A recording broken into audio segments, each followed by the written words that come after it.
I'm Carey Stinson, and my journey through life has been quite an adventure. For over 20 years, I played Barney the Dinosaur on tour and 7 seasons of the hugely popular TV show Barney and Friends.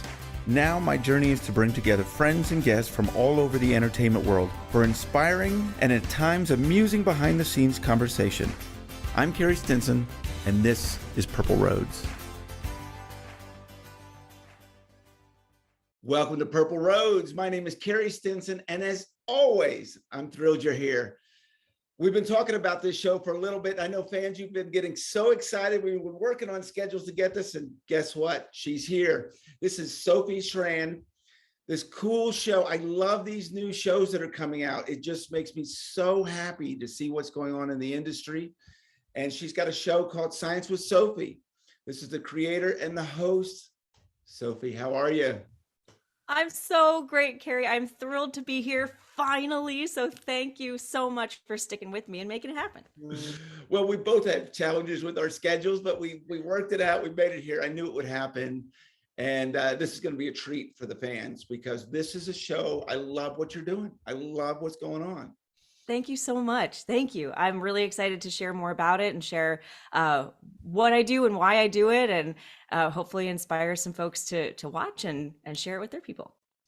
Well, we're going to kind of go all over the place, but I always kind of like to start at the beginning. I want to know what got you into, because you're an actor. Comedy is obviously important to you, an educator, and science. So I kind of want to see where all that started for you. Yeah, it's a great question. I've been an actor my whole life. So from the time I was, I think, 5 years old. And so that was very much part of my personality and always would be. And I always was a really curious child and grew up with children's television, like Barney, for example. Yeah, we can fan out about that later. But I have always been very curious. And so when I was deciding what I wanted to do at the college level, I really had fallen in love with chemistry, and I knew I wanted to do something with science and chemistry, and I wanted to work with people. And what I ended up doing was studying behavioral neuroscience, which is a combination of chemistry, biophysics, anatomy, and psychology. And it was just the jam. It was awesome. And I also found that I really needed to keep that theater in my life. So I added a theater degree as well, so I could just give them equal attention, because I'm a firm believer that they're equally important and compatible. And from there, a lot of folks were like, science and theater? Like, how are you going to do both of these things? And I said, wait, I'll show you. And so I found science communication. I started working in science museums after having done a number of different jobs in the science field. And I had found that when I was doing like bench research or clinical research, I really fell in love with talking with folks about science. That's what got me the most animated and feeling the most full. So I became a science educator, and I worked at the Museum of Science Boston and then the Museum of Science and Industry Chicago, which is two of some of the most amazing science museums in the world. And I learned a lot. I taught 25,000 students while I was in Chicago. Yeah. And what age range were their students? In grades 3 through 12. Okay. For that particular job that I had, where I was developing and teaching lab programs in all kinds of science. So everything from space and physics to medicine. It was a wonderful mix. And I learned so much teaching all of those students and talking with their teachers and their parents and caregivers and guardians. And it really informed what I wanted to do next, which was this. And of course, at the same time, I was also doing comedy. So there's also that piece to it. Yeah. Is it all equal for you in your life? Comedy, acting, and science? Yeah, they really are. It was something that did surprise people when I decided to give equal weight to these two degrees at the same time. And the reason I chose the school I went to, shout out to Northeastern University in Boston, go Huskies, is because they were one of the few schools that said, all right, try it. That sounds interesting. You'll be really busy, but try it. And I firmly believe that they are so equal in weight because they're just different ways of looking at the world around us, right? And they're even asking some of the same questions. They're asking, why are we here?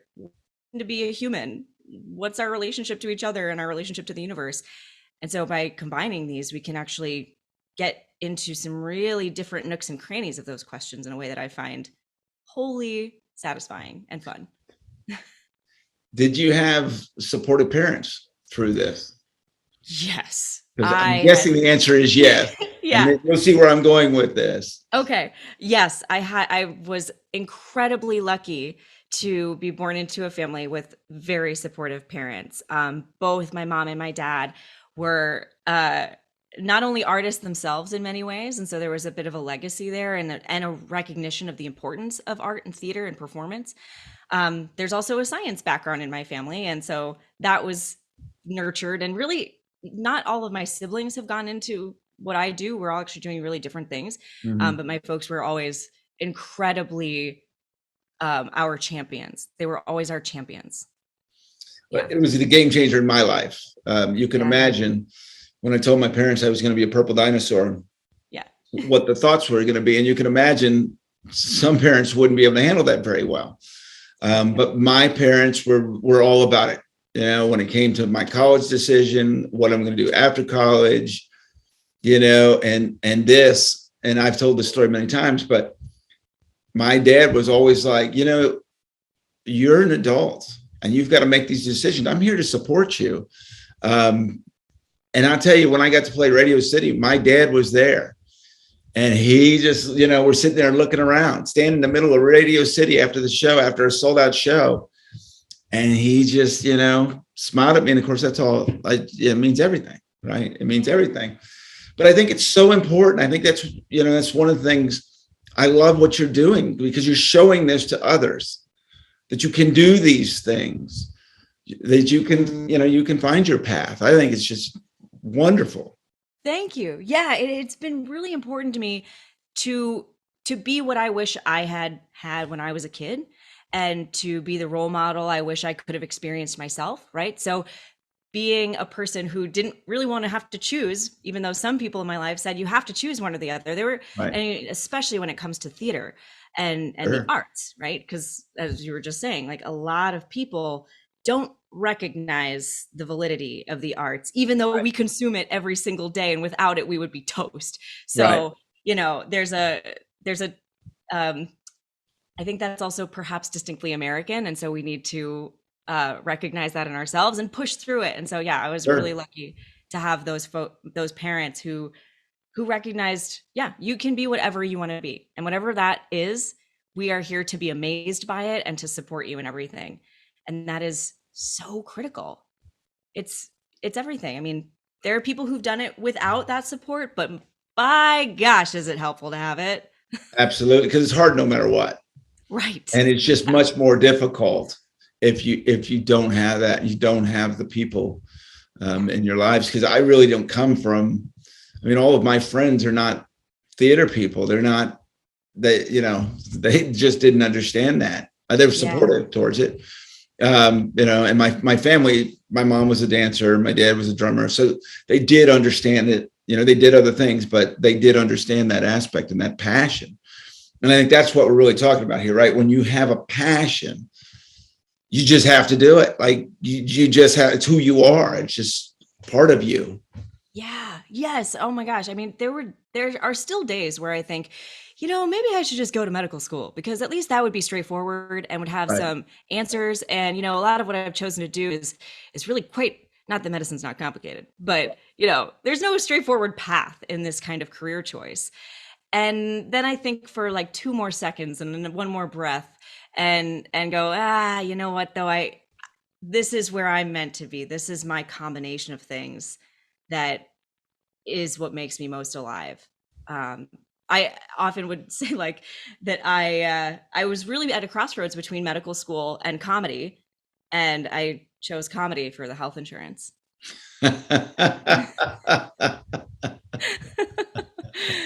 My folks were really supportive. I also moved halfway across the country to do it. And so I moved away from them, and that was hard too. And they really just championed me from afar, and that knowing that I could always go home, knowing that I had that support from afar, meant that I was comfortable enough to go explore, you know? Right. And thank goodness I did. I'm so thankful for my time in Chicago. I was at the Sin City, which is the big comedy I mecca, have, right? I have been there. Yeah. If Yeah. you'll laugh, if you go in the bathroom, my name's in there. What? Yeah, I've they had me sign. definitely. I was there with Mr. Bob West, the original voice of Barney, and the two of us signed the bathroom. Oh my gosh, that's awesome. I make it a point to go into every single bathroom of any public institution I'm in, so I'm gonna have to add that to my list. There you go. There it is. There's a fun fact. Well, I think what's really important here, and we have a lot of people that want to be actors and want to be in the business that watch this, and it's really important to understand there really is no overnight success. If you really had any idea the amount of work it takes, and Barney's such a great example because it looks like an overnight success, and it was so far from that.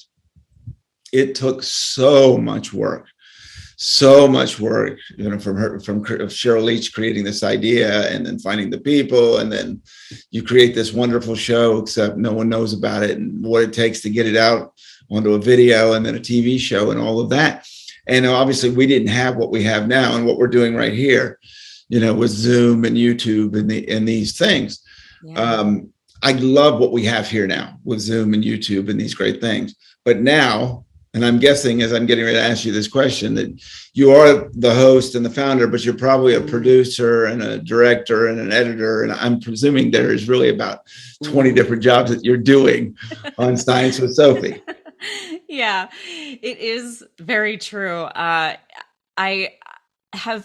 always wanted to be on camera doing the science content and being the host, and to be the host and to create the thing, I had to put on so many different hats and honestly learn a lot of different jobs. Right. So yeah, producer, absolutely. I am very thankful to have a team. So I do have a group of wonderful people who help me do these things.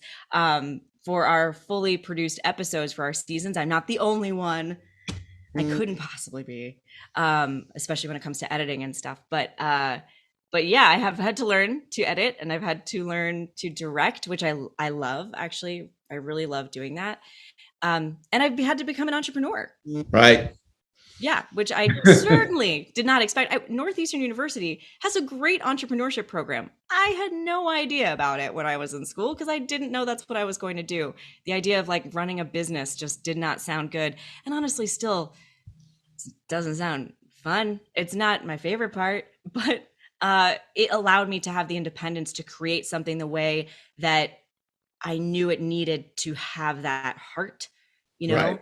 and I was able to craft the team. And there's a whole origin story behind why I decided to create a company. And I'm really ultimately very glad that I did. Well, I want to get into that, but I really want to get to is before we get too deep into all of this, tell people about Science with Sophie, what the show is about. I think we're getting an idea of where the idea came from. And I got to tell you, as soon as I heard about it from our good friend Danny Joe Lebrecq, who I just love to tears. Yeah. Bill Nye comes into mind.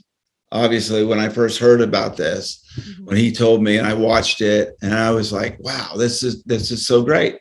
This is so great." So, was it inspired at all from Bill Nye, or is this something you just completely wanted to do on your own? And then, kind of, where did you go with this? Yeah. Well, thanks for watching it. I had back in 2011, 2012, when I was starting my work at the Museum of Science in Boston, I thought, I love Bill Nye. I grew up with Bill Nye, very much an inspiration to me and influence. And where are the women? Like, wait a minute, I think I could be this. I think I could do this. And then it took many years of that idea sort of sitting in the back of my mind while I was working at the Museum of Science and Industry, Chicago, and teaching and adding comedy into my basket of skills and improv and all of these things. And sort of at the same time, I say collecting my basket of geniuses, which is just through the world of theater and improv and science, like meeting different folks who I go, oh, I want to work with that person someday. That person's amazing. I just file that one away, And so what it led to is this show called Science with Sophie, which is a science comedy series for girls and everyone. And it's very important to me that that audience is for everyone. We can talk about the why. It's designed to be like Pixar, where you can watch it at any age and find something really entertaining and walk away inspired to find a little bit more about your world and to be curious and go and explore the world around you. So there are characters in every episode. There are, I think, 15 characters in season 1, 20 something in season 2. I play all of them. And it's very high energy, and we use genres and we use parody and all kinds of different themes to explore science that a person might encounter in their daily life, like tears or bubblegum or dogs. So tell me the why. So the why is to solve what I call the Frizzle Problem, which is exactly what I just described a little bit earlier, that in the history of television, we've never had a real life human woman doing science on TV at a major scale.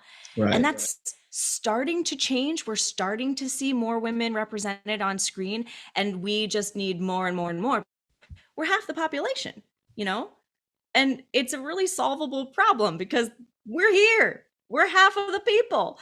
But historically, we've got Bill Nye, again, who I love. We've got Neil deGrasse Tyson. We've got Carl Sagan, David Attenborough, and then Ms. Frizzle was the only woman I had to see on TV at that time. And she's a cartoon.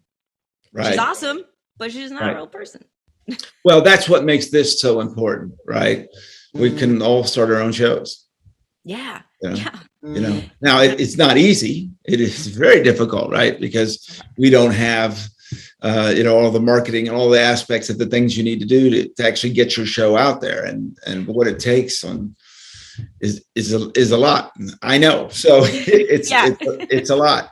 But it also gives you that platform where, unfortunately, there's a lot of no in this business. There just is. And getting across to someone why they should invest money and do all those things is difficult. It's difficult. Yeah. So I love this, but it takes a lot to be able to just go do it yourself. Yeah, we first crowdfunded for the project in 2016. Okay. And my original plan was to pitch to networks. I didn't know exactly how I was going to do that at the time because I was pretty new into the world of TV. I taught myself all these things. Right. But I just knew this had to happen. And so when you're that mission driven, it just sort of helps everything else fall into place because at least for me, I was like, well, I have to do this. So I got to figure it out, And when I had that crowdfunding campaign, I actually had inbound interest from networks.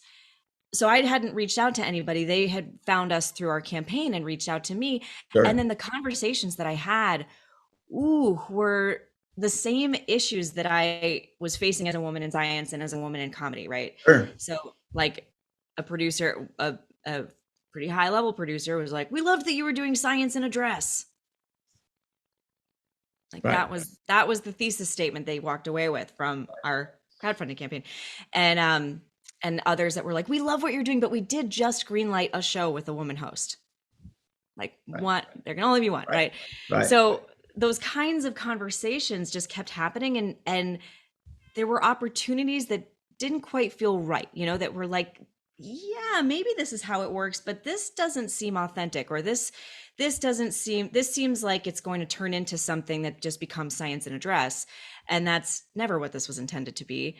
And that I have the skill set and the know-how and the expertise over these many years of crafting my career, and could put the team together to also be those experts, is what made me just really drive to, we're going to make it ourselves.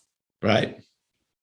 And now we're like 3 seasons in, and we can revisit those conversations because we have proven the proof of concept.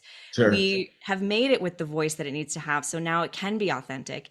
And now we can say, look, we've reached 2 million families independently, completely organically, with like, maybe once I put $50 into a Facebook ad, like very organic growth. So now let's make more. And now let's find those partners who have the bigger pockets and the bigger platforms so that we can expand this out to be the household name that it needs to be.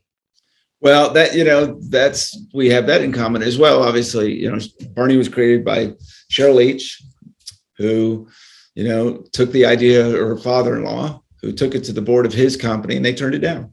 Yeah. Yeah. So he personally funded it. Wow. Otherwise, I don't know if it happened. I really know it would not be the show is if it wasn't for Texas and being done here and being done. Basically, they did the same concept, right? They were all people they knew, people they wanted to work with. It was all, we didn't fly producers and directors and performers in. And that's the way it happened. And it's like this impossible story, but same thing. That, right? Everyone was so passionate, it's gonna happen. And when it's passionate like that, you understand bad things are gonna happen, but it doesn't matter because we're gonna make this happen. So I love hearing this story. Yeah, it's really cool that story continues, right? That it happened then, it happens now, it will happen in the future, that there will always be a group of passionate people who would love to have that money, but will make it regardless. Sure. And will make it really good, and will prove that it happens and that it's real. I just love that that's like a through line of absolutely. To me, it's hard hearing it a little bit because I'm like, we're really still dealing with this.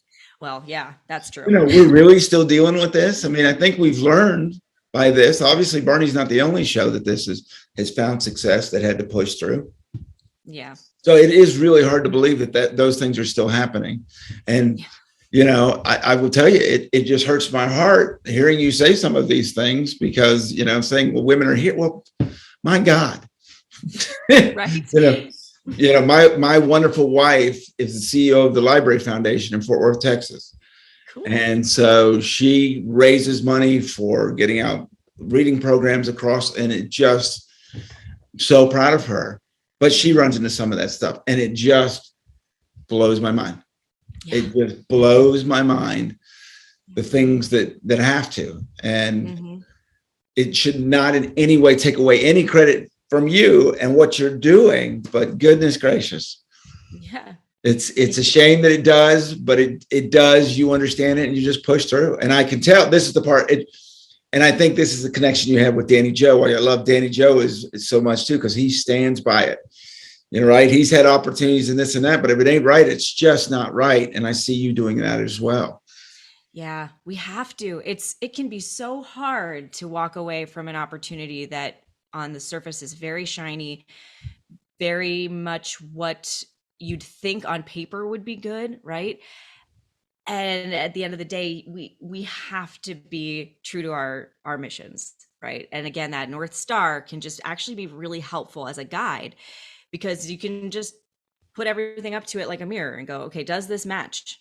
Does it fit the goal? Does it fit the mission? And if it doesn't, it's going to still be hard, but we might have to do it the hard way. Well, I think what they don't understand in the industry is that the goal is bigger than money, right? Oh, yeah. I made money, obviously, making a living doing Barney, but that is not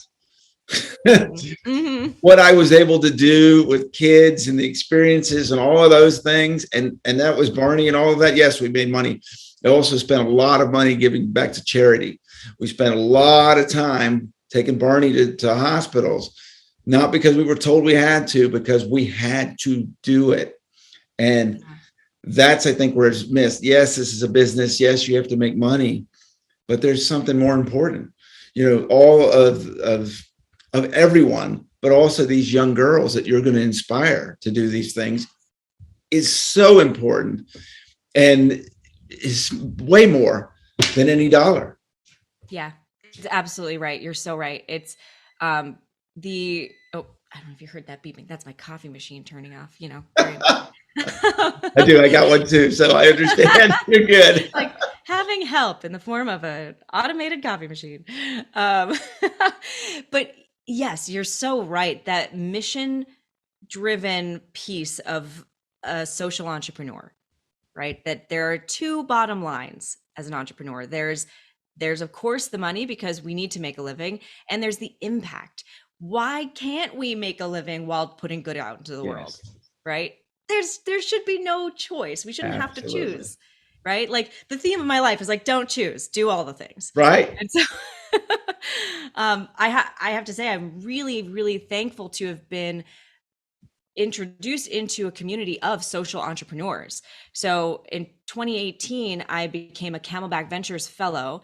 Camelback Ventures funds underrepresented entrepreneurs who have social missions. They're Okay. based in New Orleans. They've got people all over the country. They're incredible. They recently got a Mackenzie Scott funding. Like they're doing great work.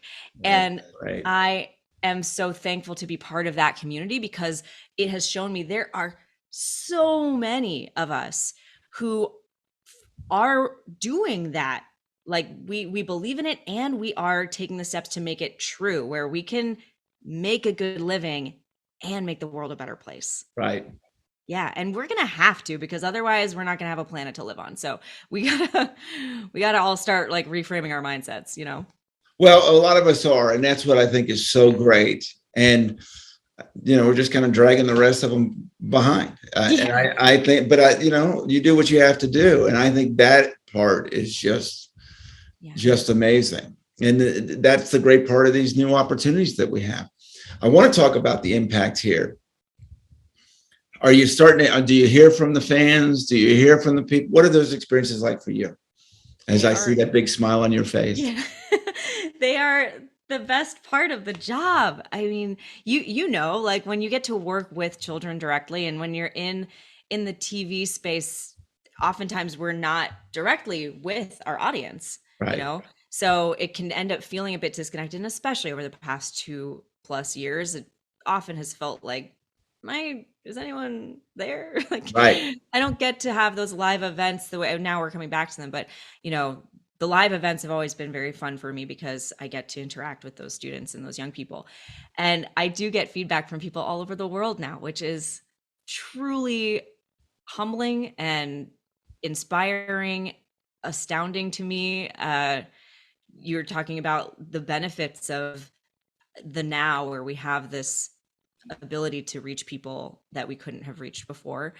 Um, I got a video from some kids in Singapore a couple months ago that were watching one of the episode about fear and doing the experiment where they were taking their own pulse and learning how to do it. And it just was so good. They were like, "Can we write a review?" Like, yes, you can write a review. I get videos from a lot of young people, girls and boys, like kids of all genders, which is really awesome because I also want, that's why I say it's for girls and everyone, right? It's for boys and non-binary kids and all kids to grow up knowing that girls and women are smart, brave, curious, funny scientists, right? Just as important. And so when I have a video from like a young boy doing one of my experiments or acting out one of the characters that I play, oh wow, that's been accomplished, or at least on the way to being. So those are the things that really keep me going. Well, I love that, because that's what's really important. With kids, they're naturally curious and they naturally go to this, but then a lot of them lose it, whether, it's confidence, or there's so many different things that happen where they're, say anything. And then, obviously they believed in the purple dinosaur. And then you get older and like all of a sudden you can't do that. And all of a sudden you can't, it's going to be too hard to be a scientist, or it's going to be this, or it's going to be that. And it just breaks my heart. You see it. And that, I think, is what we're talking about, that all these outlets to help these kids get all the ways through, because a lot of them unfortunately aren't going to have the parents that we had, and to push them, and and so an outlet. I love that people can reach out to you, right? They can show you, hey, I love your show. They can talk to you. I think it's awesome. Yeah, it's something I'm honestly trying to think more and more about, how we increase our two-way conversation. What are ways that we can continue to use technology to make this TV experience even more interactive? So that's something that I'm like constantly thinking about, because yeah, that is so special to be able to interact with your role model in a way that couldn't have happened, many years ago. I mean, you could write in and Right. maybe they'd write back and that would be spectacular. Right. But now we just have so many more ways to do it. And you're absolutely right. That drop off in confidence, in identity, right? Science identity is something we often talk about in education, which is not necessarily your ability to memorize the periodic table. It's, do you feel an identity with scientific learning? Do you feel like you know and understand the world around you in a way that's exciting and inspires you to go learn more? And that's really the goal as educators.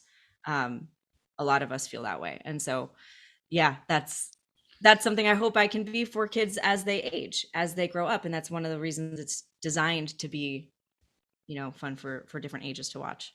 Well, and I think it's important to mention that the people that were telling you have to choose one aren't really wrong. It is really hard to do two things. Trust me, I go through it. I overwhelm myself. I'm a photographer as well. I do a lot of different things, and I understand that part. And I understand, even when I went to school for photography, I was told you have to choose one. You can't do everything. I mean, I think that's what we used to do, right? Yeah. I think it's that mentality. It's change and go, okay, you can do both. But if you're going to do that, like, I'm presuming you're pretty good in time management and things of that nature. Because if you haven't learned those skills of time management and being organized, it's going to be hard. Yeah, that's true. There's something to be said for focus, certainly. And there's a line between, loving different things and then focusing that so that you can accomplish what you want to accomplish, for sure. And there are definitely days where I still, and probably for the rest of my life, will be like, well, what about those other 10 things I can't, when I was young, I wanted to be 10 different things. Like, I wanted to be a doctor and a lawyer and a firefighter and a mermaid and a dolphin and an actor, of course. And like, it truly was a list of 10. I think there was a lion in there as well. So, but I think that actually kind of comes back to the beauty of improv. Right. And if I can plug improv comedy for a second, if anyone has an opportunity to take an improv class, that is a great way to tap back into that childlike sense of wonder and imagination. Because yeah, you can be 10 things. Sure. Improv is really about play with that imagination and then focusing it in a way that creates a scene, right? Or creates a character, creates a moment that an entire audience can appreciate and watch together. So there is certainly value and a need to be able to focus all those interests. So let's take that a further step. Yeah. Because I have a lot of friends that are improv actors and comedians and performers. It can be scary as heck. Yes.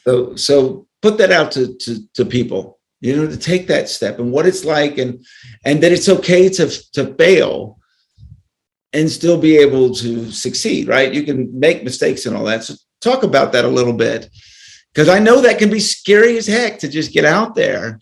Yeah, that's a great point, Carey. And failure is necessary, really. I was an actor my whole life, as I said, in scripted acting. So that meant my lines were there. I was memorizing lines, and improv really, really scared me. I didn't really understand it. It was like, that's a whole other skill set. And so a lot of actors and improvisers are sort of often afraid of the other skill set until they learn more about it. Just in the way that science can be scary until you start to learn more about it. And then you're like, wait a minute, oh, I can do this. I can do math. So it is scary. And there is definitely a risk of failure. And that's what makes it so rewarding, risk reward. If it wasn't risky, then where would the reward be? You know what I mean? Like, if it wasn't hard, then everybody would do this all the time. And there's something to be said for being the one willing to get up on stage and say that first thing that nobody knows what will come out of your mouth. And then it might not be funny. It might not make any sense. That happens all the time. And that's because it's an art and a craft. And so as you learn, and as you learn from those failures, you learn from that mistake of something really, really bombing on stage, then it all helps you to become a more honed performer and for your brain to become sharper. And the high and the reward of when it does work Right. is so worth it. Well, let's keep going with this on the science part, because when you mentioned that, I was like, oh my gosh, that's exactly right. Science can be intimidating, right? Yeah. It can be intimidating. I mean, but I think it's, in my little experiences with it, it's fun, but it can be scary, when you start talking about how involved it can be and all of that. So talk about that as well. Getting into science, you made the decision you wanted to do it. Did you think, oh my gosh, this is overwhelming, or? Oh yeah, many times. Many times. One of the things that I loved about studying both science and theater is that I could take a step away from each one when it became too much, Okay. So I could do my like organic chemistry homework until it was just my eyes were crossing and it was like, whoa, there's like too many facts here. Now let me take a break and go work on a rehearsal, and then theater is like, oh, it's all questions. There are no answers. There are no answers at all. It's just questions. Okay, let me go over to the science piece where I can like take my psychopharmacology class notes and like find some answers. So it was really nice to have the balance. But that is another reason why I made Science with Sophie to be the way it is, because it can seem intimidating. And I have been there. I have been the student who didn't think that they were good at science and math. Like I went through that middle school phase where I thought I was bad at math. Was I bad at math? No. But just the confidence of that identity. I didn't have a math identity. And so I struggled with, I wasn't sure about science. Science was just like, there, until I had a teacher, my personal real life Ms. Frizzle, who was my 10th grade chemistry teacher, Mrs. Norton. And she showed me how fun it could be. We were exploding things in class. We were like, things were making sense. Things were clicking. Things were relevant to my daily life. And I thrived, and so that is so possible for all of us if presented in a way that is relatable and encouraging and doesn't say there's never going to be failure, but failure is a part of the process, Yeah, I do. Yeah. I love that. I love that. So let's talk about just an episode. What is it like to put an episode together? Is it, I want to start out with an experiment, then I'm going to bring in the characters and all of that. Talk about a process of putting together an episode of Science with Sophie. That's a great question. Usually when I'm thinking about episodes, we start with, what is a question that I have about the world around me? Or a question that someone has asked us about the world around us. So we're at the point now where our audience will ask questions like, that's great. How does a slinky work, right? Or like, why do we have taste buds? And those questions are really helpful, because if I have that question, or if one other person has that question, the chances are we're all wondering that, right? Or we all have questions about it. So really centering from a point of just what do I find interesting and what do I have questions about? And then from there, it will lead to another question and another question and another question. And that often structures an episode, because scientific inquiry never ends. You're never done with science. That's one of those misconceptions that I think perhaps I know I was sort of taught inadvertently in school, where it's like, science is a textbook and it lives here and then it's done. And we did it. We did science. Science is done now. And that's so far from the truth. Right. Yeah, science is constantly iterating and changing, and new discoveries are happening. So an episode follows that thread of curiosity. And then usually my writers and I will get together and we'll have these topic ideas, and then say, what kind of character would be really fun to explore this with? What kind of genre would be particularly funny to explore this with?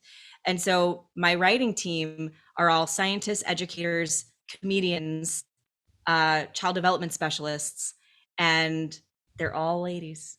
So look at that. Writing team. Yep. Look at that. So it's just a really fun space to get to really just use that, like, almost it's very meta, but we use the scientific inquiry process to allow ourselves to brainstorm and think about what could all the possibilities be. And then from there, we'll workshop a couple things, or we'll just go with it and we'll start writing a draft. And then from there, we're off to the races. And then we go through a few edits, and then we start filming.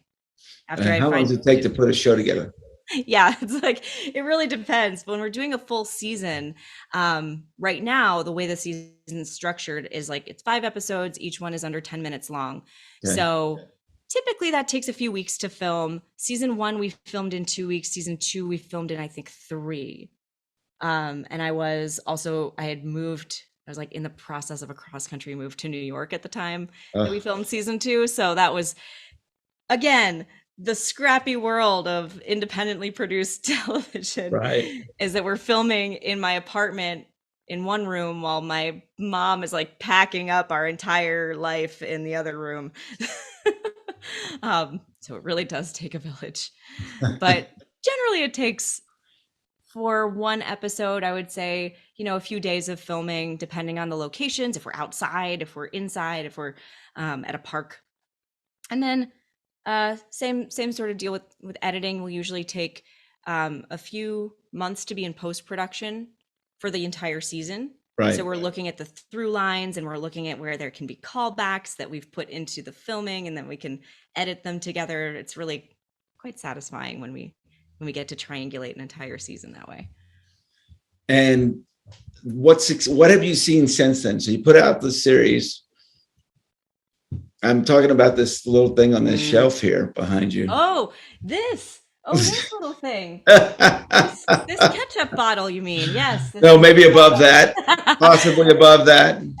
Oh, yes. The ketchup bottle is from season 2, episode 1, our episode all about food. I love that. But this is the true trophy, is my painted ketchup bottle. But yes, we've won some awards. It's been really validating. We won a Telly award for our season, the 3rd season, which is called Season Quarantine 3.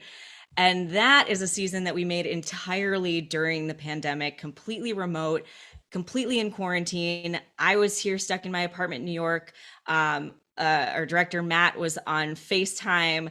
It was, I can imagine, rough. Oof, I would love to never have to do that again. I cried a lot. It was really hard. I can imagine. Yeah. And I'm really proud of what we made, because we went ahead and did it anyway, and we even played with format in a way we hadn't before. So we made our first music video. That's awesome. Because I got access to a drone, and we could film outside, and outside was safe. So we made a music video that's a Tiger King parody, and it was super fun. And we did a toy unboxing parody that was a YouTube style episode that is different from our other episodes in that I completely improvised it. Oh, wow. Yep. So it's a longer episode. I think it's just under 20, and the entire thing is improvised by me. So it was really fun to do that, even though it was also really hard. And we were talking about risk reward, right? That was very risky, because we were putting a lot of time and effort into something that truly was some uncharted territory. And the reward was that people watch it and really like it. And that we got the validation of a lovely award as well, I love that. Taking a sidestep here for a second, you've also been working on a new show, a different show. Oh, yeah. Oh my gosh, so many different things in the works. And the reason is, like, Science with Sophie is something I will always care about, and am so excited with how much we've done in the 6 years that we've been around, and we're going to keep pushing forward. And I am also like, I love working with other people and on other projects. And so now that we're all coming back into the world of being around each other again, thinking about what are other ways that I can be additive into this world, and continue to build my own personal brand of storytelling with other folks. So this example is this show that just came out, The Theory of Awesome, which is breaking down the physics behind viral videos. Wow. So if you see, it's really fun. Like if you see videos that they're going around the internet about like a crazy skydive or a wild series of jumps or flips and motorcycles, and there's a lot of jet ski stuff. We do a lot of jet ski stuff. and, and it's breaking down the physics about how those things are possible, and fail videos about when it doesn't work and what goes wrong. So it's a celebration of human achievement, and also a loving, laughing look at when failure can be very funny. And where can you see that? That is on the People Are Awesome channel. So People Are Awesome has their brand and Fail Army. They work together a lot. Okay. And those are two sources of viral videos. So People Are Awesome has their own streaming app, and it's free. So you can download it on your TV or your phone, your tablet, whatever. People Are Awesome. And it's also one of the channels on Roku, Fire TV, all of those things. So when you turn on a smart TV and you look at all those channels, it's one of those called People Are Awesome. It's awesome. So it premieres Saturdays at 8. I think episodes are Saturdays at 8 p.m. and then they all live on the app forever. So you can stream them all together. When will be season 4 of Science with Sophie? Oh, it's a great question. Some things are in the works that will determine what season 4 will look like. Okay. So I will hopefully have some updates pretty soon. Whatever happens and however it looks, season 4 will happen. So whether that means that it's what we've been doing before or whether it looks a little bit different is still TBD, but more to come for sure. Do you learn each series and as each season and making changes and adjustments? And from, oh yeah, I'm presuming season 1, you just wanted to get it out there. Yeah, definitely. Season 2 built on season 1, season 3 built on the first 2, both in how we experienced it in filming and the writing process, and sort of taking stock as a company, right? What worked, what didn't work, and the feedback that we get. A lot of it is feedback from our audience, asking for more, asking for different types of science, submitting those questions. I always encourage people to ask questions, because I may not be able to have an answer for you tomorrow about why slinkies work, but right. It is going to go into my list of things that we could really dig into. And then when we have the resources to make an episode about it, or the right opportunity comes up, great, let's explore it, So yeah, we've learned quite a bit. And so season 4 will be, the product of all those learnings and all the things that we have in addition to the episodes. So we put out, one of the things we did during the pandemic was put out lesson plans, because people were asking for things they could use at home while they couldn't go to school. So we have an entire set of lesson plans that are all free and downloadable on the website that all, yeah, they all go with the episode. So you can watch and interact and have a lesson that is both accessible for families, so you don't have to be a teacher to use it. But if you are a teacher, they're all aligned to the next generation science standards and CASEL and all of the other wonderful science or teaching standards that we need for the educators to be able to use it as well. I love that. Try to be really thorough and hit things from all different angles here at Science with Sophie. I think you are. I'm quite impressed with that. Let's talk about the business side of it. Yeah. What have you learned putting that together? Do you think it was going to be easy? Oh, I didn't, but gosh, I still didn't know it was coming. It is so challenging. Running a company is from the ground up. We use that phrase for a reason, because you're really making something from nothing. And so fundraising, I had to learn how to fundraise. I had to learn business structure, decide which structure to be. Do we want to be a for-profit or a nonprofit? And ultimately I sided with for-profit for specific reasons. One is because oftentimes a lot of women are pigeonholed into the nonprofit space, and then it ends up sort of limiting what you can accomplish. Right. Not that nonprofits are limited in what they accomplish at all. I've been part of nonprofits for a decade. It's just a different expectation. And so fundraising becomes different. Well, and it's a real challenge. It is. That's what my wife does. So let me tell you, a real challenge, especially now. It's been a real challenge. With everything going on. Exactly. And so at some point, being able to be financially sustainable is really, really helpful.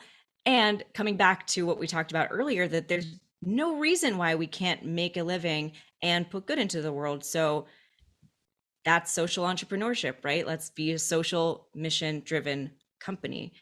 And then the third really came down to ownership. that I also wanted to make sure I was the owner of the IP and had the power to do what I want with it. And so that was sort of an easy answer, is that being a for-profit allowed me to maintain that business structure. And that part, let's just say that part's really important. I've run into those issues. I know what you're talking about, and it's a challenge, and it's really, really important. Really important. Really important. Yep. Especially as you are going to have a lot of different ideas and a lot of different things that could build out of this, and Right. and going back to those initial conversations I had in 2016 and realizing, ooh, this could quickly become something that I'm not proud of. I need to make sure it's something that I know is going to be in my voice and that we get ultimate say in making sure it's what it needs to be. Right. Yeah. So what's next I know we kind of talked a little bit with Science with Sophie, but plans, where we going, what we doing? Well, the sky is not even the limit. Space is out there. What's next is a combination of moving Science with Sophie forward, both as the show and as the company, and all the different projects that we have that are furthering that mission, and collaborating with other people more, doing more projects like the Theory of Awesome, developing other pitches, other shows that have been in my personal hopper that I would love to see the light of day. So my job changes a bit from day to day, whether I'm am I an actor today primarily? Right. Am I directing today? Am I the entrepreneur today?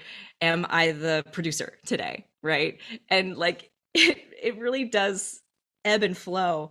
But I'm enjoying having all of them in the same space, and looking at all the different branches to achieve my ultimate mission in life, which is also currently, evolving.